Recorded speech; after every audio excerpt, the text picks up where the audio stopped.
बऱ्याचदा फिरायला गेल्यावरती लहान मुलांना पण असं दुसऱ्या ठिकाणी गेलं तर लहान मुले वगैरे येऊन आजारी आजारी पडतात. पडतात. येस, मोस्टली बीच साईडला. मी जेव्हा क्लायंट येतात ना तेव्हा पहिला विचार, तुम्ही बीच साईडला जाऊन आलात का? तर तिथे सॉल्ट वॉटर जरी असलं, जसं रत्नागिरीचा बीच आहे, हरिहरेश्वरचं बीच आहे जिथं अस्थि विसर्जन खूप मोठ्या प्रमाणात होतं, तिथे जाऊन आपण बीचवर एन्जॉय करतो. सो तिथून ती निगेटिव्ह एनर्जी आपण घरी घेऊन येतो.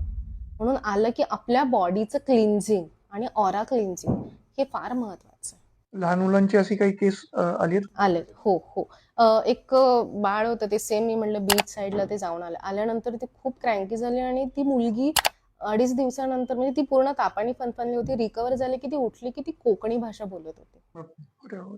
आणि हे जेव्हा तिच्या आई वडिलांना कळालं ते घेऊन आले माझ्याकडे. मी तिच्याशी बोलले तेव्हा ती, म्हणजे ते ब्राह्मण होते आणि ती मच्छी मागत होती.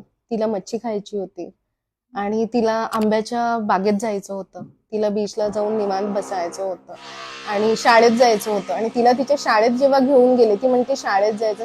ती म्हणली या शाळेत नाही जायचं, सुधाकर म्हणून कोणी तिचे फेवरेट टीचर होते, मला त्यांच्याकडेच जायचं.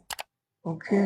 हो. सो हे मग त्यांना म्हटलं तुम्ही परत तिकडे घेऊन जा त्यांना, आणि मग काही गोष्टी जे रिच्युअल्स असतात आणि नजर उतरवणं हा प्रकार तिथे असतो, हा सगळं आपण करून घेतो.